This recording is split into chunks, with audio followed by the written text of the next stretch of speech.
تو زکوٰۃ بہت بڑا فریضہ ہے، اسلام کے اراکین میں سے ایک رکن ہے، اسلام کے بڑے ارکان۔ جیسے ایک نماز ہمارے اوپر فرض ہے، روزہ ہمارے اوپر فرض ہے، حج ہمارے اوپر فرض ہے، ایسے ہی زکوٰۃ بھی ہمارے اوپر فرض ہے۔ یہ ایک اہم فریضہ ہے، اہم فرائض میں سے بہت بڑا فرض ہے آپ پر، اس کی افادیت بہت زیادہ ہے۔ اللہ تعالیٰ نے ارشاد فرمایا قد افلح المؤمنون، وہ لوگ یقیناً کامیاب ہیں، وہ مومن یقیناً کامیاب ہیں، الذین هم فی صلاتهم خاشعون والذین هم عن اللغو معرضون والذین هم للزکاة فاعلون، جو لوگ زکوٰۃ ادا کرنے والے ہیں وہ کامیاب ترین لوگوں میں شامل ہیں، کامیاب ترین مسلمانوں میں، ایمانداروں میں شامل ہیں۔ معلوم ہوا کہ جو لوگ زکوٰۃ ادا کرنے والے ہیں ان کا نام اللہ تبارک و تعالیٰ کی لسٹ کے اندر مومنین میں ان کا نام شمار کیا جاتا ہے۔ اور یقیناً اس کے برخلاف ایسے ہی ہوگا کہ جو لوگ زکوٰۃ ادا نہیں کرتے تو یقیناً ان کو کامل مومن کہلانے کا حق نہیں ہے۔ کامیاب مومن یقیناً وہی ہے اللہ کے اس فرمان کی روشنی میں کہ جو زکوٰۃ کو ادا کرتے ہیں اور اس زکوٰۃ کی ادائیگی کا اہتمام فرماتے ہیں۔ کہ ایک موقع پہ کیا فرمایا کہ تم زکوٰۃ ادا کرو، وما تقدموا لانفسکم، کہ جو تم آگے بھیجو گے اپنے نفس کے لیے، اپنے ذات کے لیے، اپنی جان کے لیے، وہ بہت اچھا ہوگا تمہارے لیے، بہت اچھا ہوگا، اور اس کا اجر ملے گا روز قیامت۔ قیامت کے دن اس کا بہترین صلہ، بہترین اجر، بہترین اس کا بدلہ دیا جائے گا جو لوگ دنیا کے اندر زکوٰۃ ادا کرتے ہیں۔ اور ایک اور مقام پہ ارشاد فرمایا مثل الذین ينفقون اموالهم فی سبیل اللہ، یہ مثال دی اس کسان کے ساتھ، ایک طرف زکوٰۃ دینے والا ہے، ایک طرف وہ کسان ہے جو کاشت کرتا ہے کسی چیز کو۔ آپ جانتے ہیں کہ کاشتکار ایک دانہ زمین میں ڈالتا ہے، ایک دانہ زمین میں ڈالتا ہے اور اس ایک دانے سے 100 دانے پیدا ہو جاتے ہیں۔ کیسے؟ اللہ نے ارشاد فرمایا مثل الذین ينفقون اموالهم فی سبیل اللہ کمثل حبۃ انبتت 7 سنابل، 7 دانے وہ کاشت کرتا ہے، فی کل سنبلۃ 100 حبۃ، ہر ایک دانے سے 100 دانے پیدا ہو جاتے ہیں۔ اور آگے کیا فرمایا واللہ یضاعف لمن یشاء، اللہ تعالیٰ اس سے بھی زیادہ دے سکتے ہیں۔ معلوم ہوا کہ جو رزق، جو مال، جو دولت اخلاص کے ساتھ خرچ کی جائے۔ اب دیکھیں یہاں پہ 700 گنا کا ثواب پہنچانے سے پہلے اللہ نے جو مثال دی وہ کاشتکار کے ساتھ مثال دی۔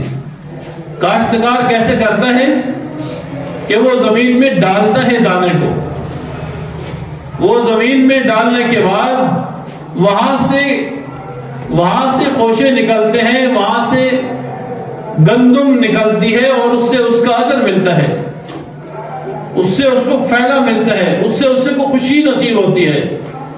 کیونکہ انسان جب گندم یا دانہ کوئی بھی زمین میں ڈالتا ہے تو اسے اندازہ نہیں ہوتا یہاں سے کچھ نکلے گا بھی صحیح یا نہیں نکلے گا۔ وہ اللہ کے بھروسے کے اوپر، اللہ کی امید پہ سب کچھ چھوڑ دیتا ہے۔ اور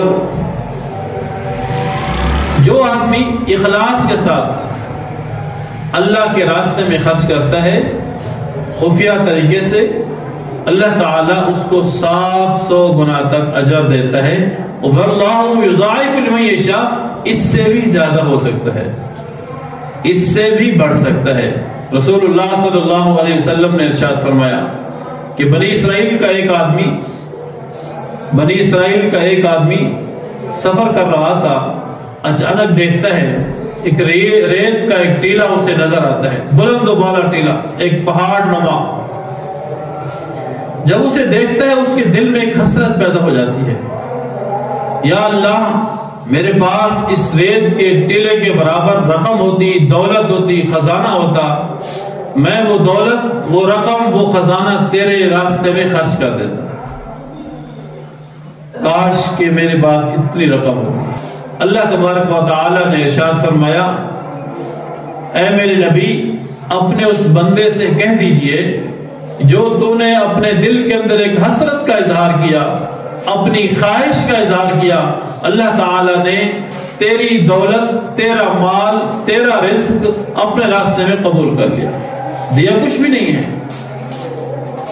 ایک آنا بھی نہیں دیا، لیکن حسرت کی، حسرت کا اظہار کیا، خواہش کا اظہار کیا، ایک تمنا دل میں پیدا ہوئی، ایک حسرت دل میں پیدا ہوئی کہ میرے پاس اتنی دولت ہوتی اور میں تیرے راستے میں خرچ کر دیتا۔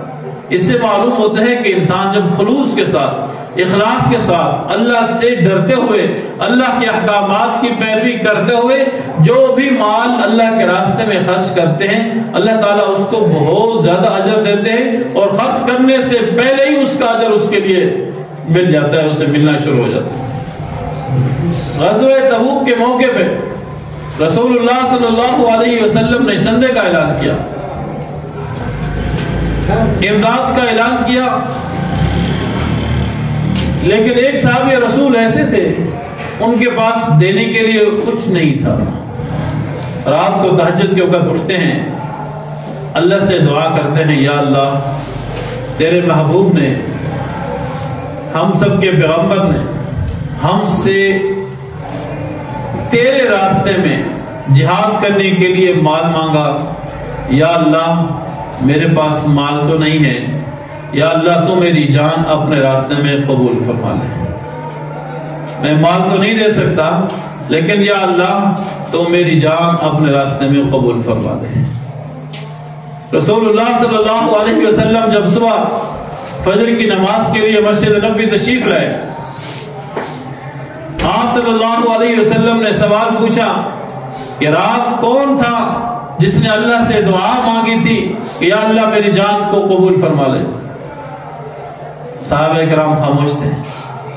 دوسری مرتبہ پھر یہی سوال دہرایا، تیسری مرتبہ پھر یہی سوال دہرایا، وہ کون شخص ہے جس نے اللہ سے دعا مانگی کہ یا اللہ میری اس جان کو قبول فرما لے؟ تو ایک صحابی رسول ڈرتے ہوئے کھڑے ہوئے اور عرض کیا رسول اللہ میں نے اللہ سے دعا مانگی تھی، کیونکہ میرے پاس اتنا مال نہیں تھا، میرے پاس اتنا خزانہ نہ تھا کہ میں تیرے راستے میں قربان کرتا، یہی ایک جان ہے میرے پاس، میری خواہش، میری تمنا یہ ہے کہ میں اپنی جان تیرے راستے میں قربان کرتا۔ تو رسول اللہ صلی اللہ علیہ وسلم نے ارشاد فرمایا کہ اللہ تعالیٰ نے تیری جان کو اپنے راستے میں قبول کر دیا۔ شہید نہیں ہوئے، زندہ ہیں، ابھی تک بیٹھے ہوئے ہیں، دنیا کے اندر موجود ہیں، لیکن ایک سچی تمنا کا اظہار کیا، سچی خواہش اور اخلاص کا اظہار کیا، کاش کہ میرے پاس مال و دولت ہوتی، وہ تو ہے نہیں، میرے پاس مال نہیں ہے، دولت نہیں ہے، اب جان ہے، میں جان بھی قربان کرنے کے لیے تیار، اور تمنا کا اظہار کر رہے ہیں اللہ اسے قبول بھی فرما لے۔ تو اخلاص کے ساتھ کیا ہوا ایک عمل بھی اللہ کے ہاں اس قدر مقبول ہوتا ہے کہ اس کا کوئی شمار، اس کا کوئی حساب و کتاب نہیں۔ تو اللہ تبارک و تعالیٰ نے جو ہمیں مال و دولت سے نوازا، یہ اللہ کا بہت بڑا انعام ہے۔ اس سے اگر ہم اسے صحیح معنوں میں اس کو ادا کرتے رہیں گے، اس کا حق ادا کرتے رہیں گے، تو ہمیں اس کا اجر بھی ملے گا، ہمیں اس کا صلہ بھی ملے گا۔ تو رسول اللہ صلی اللہ علیہ وسلم نے ہمیں حکم ارشاد فرمایا، ہمیں ارشاد فرمایا کہ تم اپنے مال کی زکوٰۃ ادا کیا کرو، اور اس میں جو حصہ بنتا ہے اس میں سے وہ ادا کیا کرو، اور پھر ان لوگوں کے لیے جن کو اللہ تبارک و تعالیٰ نے سب کچھ دیا لیکن اس کے باوجود بھی وہ اللہ کے راستے میں خرچ نہیں کرتے، ان کے لیے اللہ تبارک و تعالیٰ نے ارشاد فرمایا والذین یکنزون الذهب والفضة، والذین یکنزون الذهب والفضة، جو سونا اور چاندی جمع کرتے رہتے ہیں، ولا ينفقونها في سبيل اللہ، اور اللہ کے راستے میں خرچ نہیں کرتے، فبشرهم بعذاب علیم، انہیں دردناک عذاب کی خوشخبری دیجیے۔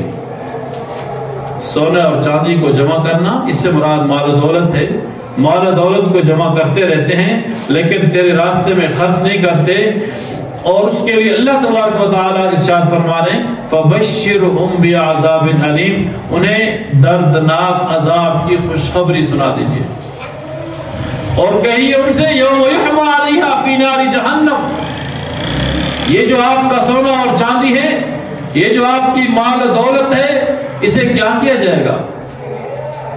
یوم یحمى علیہا فی نار جہنم، اسے جہنم کی آگ میں تپایا جائے گا، گرم کیا جائے گا، اسے ایک انگارے کی شکل میں، لوہے کی شکل میں گرم کیا جائے گا۔ پھر کیا ہوگا؟ یوم یحمى علیہا فی نار جہنم فَتُكْوَى بِهَا جِبَاهُهُمْ وَجُنُوبُهُمْ وَظُهُورُهُمْ، تین چیزوں کا، تین مقامات کا ارشاد ذکر فرمایا کہ جب وہ مال و دولت آگ کا گولا بن جائے گا، آگ کے انگارے کی مانند گرم ہو جائے گا، جب لوہا گرم ہوتا ہے تو وہ بھی ایک انگارہ بن جاتا ہے، تو وہ تین جگہوں پہ داغا جائے گا، اسے لگایا جائے گا۔ فَتُكْوَى بِهَا جِبَاهُهُمْ، سب سے پہلے آپ کے ماتھے پہ، وَجُنُوبُهُمْ پھر آپ کے پہلو پہ، وَظُهُورُهُمْ پھر آپ کی کمر پہ، تین مقامات پہ اس کو لگایا جائے گا۔ کیوں؟ کہ جب دنیا کے اندر تیرے پاس مال و دولت تھی تو تیری آنکھیں ماتھے پہ تھی، تجھے انسانیت کا احساس نہ تھا، تیرے سامنے مسلمان ذلت اور رسوائی میں تھے، پریشانی میں تھے، کرب کی کیفیت میں تھے، معاشی تنگی کے میں مبتلا تھے، آٹے کا بحران، چینی کا بحران، کس کس بحران میں مبتلا تھے، تجھے احساس تک نہ تھا۔ تیرا پڑوسی بھوک سے بل بلاتے ہوئے مرتا گیا، وہاں کے بچے چیختے اور چلاتے رہے، تجھے احساس تک نہ ہوا۔ تیرے ماتھے پہ ایک شکن بھی نہیں آیا، تجھے تھوڑا سا افسوس بھی نہیں ہوا، تو کیا کرتا رہا؟ وَجُنُوبُهُمْ پہلو پہ لگایا جائے گا۔ کیوں؟ تو سکون کی نیند سویا رہا، تو انہیں کروٹ بدلنا بھی گوارا نہ کیا کہ میں کروٹ بدل کے دیکھوں میرے پس پردہ اور میرے پڑوس میں کیا ہو رہا ہے، تجھے اتنا بھی احساس نہ تھا۔ اس کا عذاب اس قدر سخت ہے۔ فَتُكْوَى بِهَا جِبَاهُهُمْ وَجُنُوبُهُمْ وَظُهُورُهُمْ، اور پھر کیا کہا جائے گا؟ هَذَا مَا كَنَزْتُمْ، یہ ہے وہ تمہارا خزانہ، کنزتم، یہ ہے وہ تمہارا خزانہ، فَذُوقُوا اسے چکھو، اسے کھاؤ، فَذُوقُوا مَا كُنتُمْ تَكْنِزُونَ، جسے تم جمع کیا کرتے تھے، یہ ہے تمہارا خزانہ۔ آپ قرآن کریم کے اندر ایک آیت پڑھتے ہیں اقیم الصلاۃ، اقیم الصلاۃ کے ساتھ ایک اور جملہ ارشاد فرمایا آتوا الزکاۃ، اقیم الصلاۃ نماز قائم کرو، بات سمجھ آتی ہے، لیکن ساتھ جو جملہ ارشاد فرمایا وآتوا الزکاۃ، زکات بھی ادا کرو۔ معلوم ہوا کہ جیسے نماز فرض ہے، اس کا اہتمام ضروری ہے، اس کے لیے وضو، اس کے لیے مستحبات، اس کے لیے پاکی اور اس کے لیے اخلاص ضروری ہے، نیت ضروری ہے، ایسے ہی زکوٰۃ کے لیے اخلاص بھی ضروری ہے، پاکی بھی ضروری ہے، نیت بھی ضروری ہے، اور اس کے لیے اہتمام کرنا بھی ضروری ہے۔ اگر نہیں ہوگا تو یہ حشر ہوگا۔ آج کتنے لوگ ہیں جو مال و دولت کے نشے میں مست ہیں، اور کتنی دولت اور کتنی رقم ہے ان کے پاس، لیکن اس کا کوئی حساب کتاب نہیں، اندازہ ہی نہیں۔ وَيْلٌ لِكُلِّ هُمَزَةٍ لُمَزَةٍ الَّذِي جَمَعَ مَالًا وَعَدَّدَ، ہلاکت ہے ان لوگوں کے لیے جو اپنے مال کو جمع کرتے رہتے ہیں اور گنتے رہتے ہیں۔ بینک بیلنس کا کوئی اندازہ نہیں، گھروں میں مال و دولت کا کوئی حساب کتاب نہیں، لیکن جب سال کے بعد زکوٰۃ کی باری آتی ہے تو زکوٰۃ میں بھی کوئی حساب کتاب نہیں، ڈر جاتے ہیں، ہیلے بہانے کرتے ہیں۔ ہمارے گھروں کے اندر اکثر زیورات ہوتے ہیں، اس کی بحث انشاءاللہ اگلے جمعے ہوگی، لیکن عمومی طور پر گھروں کے اندر زیورات ہوتے ہیں، ہر بچی کے پاس، ہر عورت کے پاس، اگر ماں ہے اس کے پاس، بیوی ہے اس کے پاس، بیٹی ہے اس کے پاس، لیکن جب سال کے بعد زکوٰۃ دینے کی باری آتی ہے پھر ہیلے بہانے شروع ہو جاتے ہیں، مسائل پوچھنے شروع ہو جاتے ہیں مولوی صاحب سے کہ وہ سونا تو میری بیوی کا ہے، میرا تو نہیں ہے، وہ زکوٰۃ کس پہ فرض ہے؟ میری بیوی پہ فرض ہے یا میرے پر فرض ہے؟ اس پہ مسئلہ انشاءاللہ بیان کروں گا اگلے میں۔ لیکن معلوم یہ ہوا کہ زکوٰۃ دیتے ہوئے ہم اتنا گھبراتے ہیں، کوئی نہ کوئی ہیلا تلاش کرتے ہیں زکوٰۃ مجھ سے ختم ہو جائے، وہ بھی سال کے بعد 2.5%، کیا بنتا ہے اس سے؟ 2.5 روپے ہمیں دینے یا دل نہیں کرتا 100 روپے میں سے کہ 100 ہی رہے، اور ہم یہ سمجھتے ہیں کہ یہ ہماری دولت، ہمارا خزانہ بڑھتا جا رہا ہے. یہ بڑھتا نہیں ہے، یہ نقصان ہوتا جا رہا ہے. اللہ تبارک و تعالی نے دوسرے مقام پہ ارشاد فرمایا وَلَا يَحْسَبَنَّ الَّذِينَ يَبْخَلُونَ بِمَا آتَاهُمُ اللَّهُ مِنْ فَضْلِهِ وَلَا يَحْسَبَنَّ الَّذِينَ يَبْخَلُونَ، وہ لوگ یہ گمان نہ کریں، یبخلون جو بخل کرتے ہیں یعنی زکوٰۃ نہیں دیتے، اللہ کے راستے میں جو احکامات ہیں وہ خرچ نہیں کرتے اس کے مطابق. بما آتاہم اللہ من فضلہ، جنہیں اللہ کے فضل سے ملا اس میں بھی بخل کرتے ہیں. وہ کیا کرتے ہیں؟ ان کا گمان کیا ہوتا ہے؟ سَيُطَوَّقُونَ مَا بَخِلُوا بِهِ يَوْمَ الْقِيَامَةِ، یاد رکھو یہ جو تمہیں اللہ کے فضل سے عطا ہوا یہ تمہارا نہیں ہے. سَيُطَوَّقُونَ مَا بَخِلُوا بِهِ يَوْمَ الْقِيَامَةِ، یہی مال تمہارے لیے روز قیامت ایک توپ بن کر آئے گا. اور آگے فرمایا وَلِلَّهِ مِيرَاثُ السَّمَاوَاتِ وَالْأَرْضِ، ہم تو یہ سمجھتے ہیں میرا والد فوت ہو گیا تو وہ اتنے زمینیں چھوڑ گیا، اتنے پلاٹ چھوڑ گیا، اتنا مال دولت چھوڑ گیا تو میں اس کا وارث ہوں. نہیں، اللہ تعالیٰ کیا ارشاد فرماتے ہیں وَلِلَّهِ مِيرَاثُ السَّمَاوَاتِ وَالْأَرْضِ، تم مالک نہیں ہو، تمہارا رب زمین و آسمان کا وارث ہے. مالک بھی وہی ہے، وارث بھی وہی ہے. اگر ہمارے پاس کچھ ہے تو بما آتاہم اللہ من فضل، یہ صرف اللہ کا فضل ہے. جو کچھ ہمارے پاس مال و دولت ہے یہ اللہ کے فضل سے ہے. یہ مت کہیں کہ میں اس کا مالک اور میں اس کا وارث ہوں. کیوں؟ ایک حدیث میں آتا ہے جو شخص زکوٰۃ ادا نہیں کرتا اور اس کے دل میں یہ گمنڈ ہوتا ہے یہ میری محنت کی کمائی، محنت سے کمایا ہوا یہ پیسہ اور دولت ہے، مجھے کیا ضرورت ہے اس میں زکوٰۃ ادا کرنے کی. تو فرمایا کہ قیامت کے دن وہ ایک سانپ کی شکل میں ہوگا، اس کا وہ خزانہ، اس کی وہ دولت، اس کا وہ مال، اس کا وہ پیسہ، اس کی وہ زمینیں، اس کی وہ جائیدادیں، اور اس سانپ کے 2 منہ ہوں گے. سانپ کی شکل، سانپ کے 2 منہ، اور وہ سانپ کا جو ایک منہ ہوگا اس کے ایک جبڑے سے کھینچے گا، دوسرا اس کے دوسرے جبڑے سے کھینچے گا، اور پھر کہا جائے گا، اس کی شکل سامنے آئے گی، کہا جائے گا میں ہوں تمہارا مال جس سے تم جمع کر کے رکھا کرتا تھا، جسے تم اللہ کے حکم کے مطابق خرچ نہیں کیا کرتا تھا، گن گن کے رکھا کرتا تھا. الذی جمع مالا معددا. یہاں آگے کیا ارشاد فرمایا یحسب ان مالہ اخلدا، انسان گمان کیا کرتا ہے کہ وہ اخلدا، اس کا مال ہمیشہ رہے گا. کلا لیمزن فی الحطمہ وما ادراک ما الحطمہ نار اللہ الموقدہ. اس سورہ کی تفسیر آپ پڑھیں، دردناک ہے. اس میں زکوٰۃ کے فوائد بھی رکھے ہیں اللہ تعالیٰ، مختلف فوائد ہیں. سب سے بڑا فائدہ یہ ہے کہ اس سے آپ کے اندر ایک عاجزی پیدا ہوتی ہے، ہمدردی پیدا ہوتی ہے اپنے بھائیوں کی، کہ میرے پاس اللہ کا دیا ہوا سب کچھ ہے لیکن میرا پڑوسی، میرا بھائی، میرا دوست، میرا عزیز، میرا رشتہ دار، اس کے پاس کچھ نہیں ہے. آپ اپنی دولت سے اس کو اپنا حصہ دار شامل کرتے ہیں، ہمدردی پیدا ہو جاتی ہے آپ کے دل کے اندر. اور دوسرے نمبر پہ سرمایہ دارانہ نظام کی نفی ہے. یہ سرمایہ یا آپ کی یہ دولت گردش کرتے رہتی ہے تمام مسلمانوں کے درمیان. مہنگائی کا طوفان کیوں ہو رہا ہے؟ یقیناً آپ جانتے ہیں کہ جب سرمایہ چند محدود ہاتھوں میں آ کر بند ہوگا تو وہ ان کی اپنی منمانیاں ہوں گی. جو دکاندار حضرات ہیں وہ سمجھتے ہیں کہ جو ہول سیلر جس کے پاس کسی بھی چیز کا سٹاک ہے اگر وہ بیچنا بند کر دے تو مارکیٹ میں خام خواہ کی مہنگائی شروع ہو جائے. ایک چیز ہے ہی نہیں. ایک آدمی کے پاس چینی کا سرمایہ محفوظ ہے، سٹاک محفوظ ہے، وہ مارکیٹ میں دینا ہی نہیں چاہ رہا تو مارکیٹ کے اندر طلب تو بڑھ رہی ہے لیکن چیز موجود نہیں. جب چیز موجود نہیں ہوگی خام خواہ مہنگی ہوگی. اب آٹا مارکیٹ سے غائب کر دیا جائے اور مختلف گوداموں اور کارخانوں میں رکھ دیا جائے، بڑے بڑے زمینوں پہ اسے محفوظ کر لیا جائے اور عوام کو نہ دیا جائے تو خام خواہ مہنگا ہوگا. اور زکوٰۃ سے یہ فائدہ ہوتا ہے کہ جو آپ کی دولت ہے وہ گردش کرتی رہتی ہے مختلف لوگوں کے درمیان.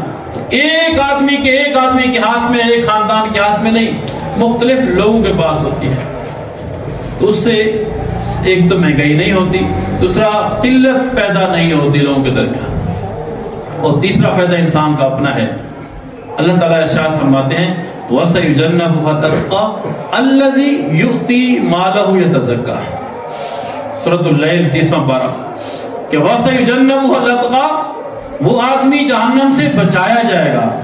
کون؟ الَّذِي يُؤْتِي مَالَهُ، جس نے اپنے مال کو ادا کیا. یقیناً زکوٰۃ ادا کرنا ہے، جو نفلی صدقہ ہے وہ تو آپ کی مرضی ہے، دیں یا نہ دیں، زکوٰۃ میں آپ کی مرضی نہیں. الذی یؤتی مالہ یتزکا، جو اپنے مال کو ادا کرتا ہے اور مال کو پاک کرتا ہے، مال پاک ہو جاتا ہے.